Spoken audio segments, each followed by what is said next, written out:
ಅಯ್ಯೋ ಕರ್ನಾಟಕ ರಾಜ್ಯೋತ್ಸವ ಮಾಡಿದ್ದಾರೆ ಪುಣೆಯಲ್ಲಿ ನಮ್ಮವರು ತಂಡದಿಂದ.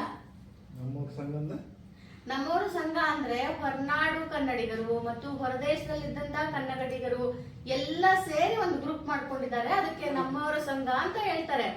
ಮತ್ತೆ ಈ ನಮ್ಮವರ ಸಂಘದಿಂದ ಭಯಂಕರ ಬಹಳಷ್ಟು ಈ ತರ NGO ಆಕ್ಟಿವಿಟೀಸ್ ಆಗ್ತದೆ, ಸೋಷಿಯಲ್ ಆಕ್ಟಿವಿಟೀಸ್ ಆಗ್ತದೆ, ಸಮ್ಮರ್ ಸೋಷಿಯಲ್ ಆಕ್ಟಿವಿಟೀಸ್ ಆಗ್ತವೆ.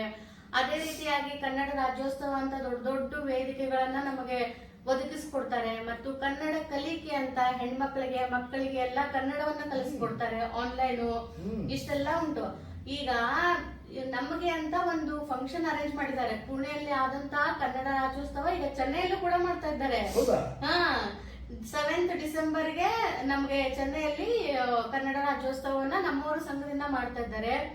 ಅದು ಅಲ್ಲದೆ ನಾವು ಯಾರ್ಯಾರು ನಮ್ಮಂತವ್ರೆಲ್ಲ ಟ್ಯಾಲೆಂಟೆಡ್ ಇರ್ತೇವೋ ಅವರೆಲ್ಲ ಡ್ಯಾನ್ಸ್ ಮಾಡಬಹುದು, ಸ್ಕಿಟ್ ಮಾಡಬಹುದು, ಹಾಡುಗಳನ್ನ ಹೇಳ್ಬಹುದು, ಇಷ್ಟೆಲ್ಲ ಉಂಟು. ನಾನ್ ಹೋಗ್ತಾ ಇದ್ದೇನೆ, ಇವತ್ತು ಕೂಡ ರಿಹರ್ಸಲ್ ಮಾಡಿ ಬಂದೆ. ಅದಲ್ಲದೆ ನಮ್ಮ ಕಾಮಿಡಿ ಕ್ವೀನ್ ಆದಂತಹ ಇಂದುಮತಿ ಸಾಲಿಮಠ್ ಅವರು ಬರ್ತಾ ಇದ್ದಾರೆ. ಹೊಟ್ಟೆ ತುಂಬುವಷ್ಟು, ಹೊಟ್ಟೆ ಹುಣ್ಣಾಗುವಷ್ಟು ನಗಿಸ್ತಾರೆ. ಮತ್ತೆ ತುಂಬಾ ಚೆನ್ನಾಗಿ ಹಾಡು ಹೇಳ್ತಾರೆ ಅವರು. ಅದಲ್ಲದೆ ನಮ್ಮ ಸಾರಿಗಮಪ ಫೈನಲಿಸ್ಟ್ ಬರ್ತಾ ಇದ್ದಾರೆ.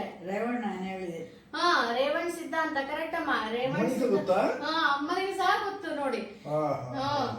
ಪ್ರೋಗ್ರಾಮ್ ಎಲ್ಲ ತುಂಬಾ ಚೆನ್ನಾಗಿರ್ತದೆ. 7th ಡಿಸೆಂಬರ್ಗೆ ಎಲ್ಲರೂ ರಿಜಿಸ್ಟರ್ ಮಾಡ್ಬೇಕು, ಎಲ್ಲರೂ ಫಂಕ್ಷನ್ ನೋಡ್ಲಿಕ್ಕೆ ಬರ್ಬೇಕು. ನಾವೆಲ್ಲ ಹೋಗುವ, ಆಯ್ತಾ? ಆಯ್ತು, ಡನ್. ಅಮ್ಮ ನೀವ್ ಕೇಳಿ. ಹಾಡಾಯ್ತು, ಮತ್ತೆ ಡ್ಯಾನ್ಸ್ ಆಯ್ತು, ಮತ್ತೆ ಊಟ ಮನೆ ಮತ್ತೆ ಮಾಡ್ತೀಯ ಅಂತ. ಇಲ್ಲ ಅಮ್ಮ, ಅವತ್ತು ಊಟ ಕೂಡ ಇದೆ. ಊಟ ಕೂಡ ಇದೆ, ಹೌದು.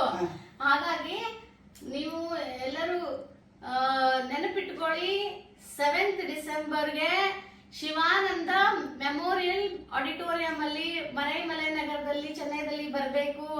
ಇವಾಗಲೇ ರಿಜಿಸ್ಟರ್ ಮಾಡಿ. ನಾವೆಲ್ಲ ಬರ್ತಾ ಇದ್ದೇವೆ. ಎಲ್ಲರೂ ಸಿಗುವ, ಮಜ್ಜಾ ಮಾಡುವ.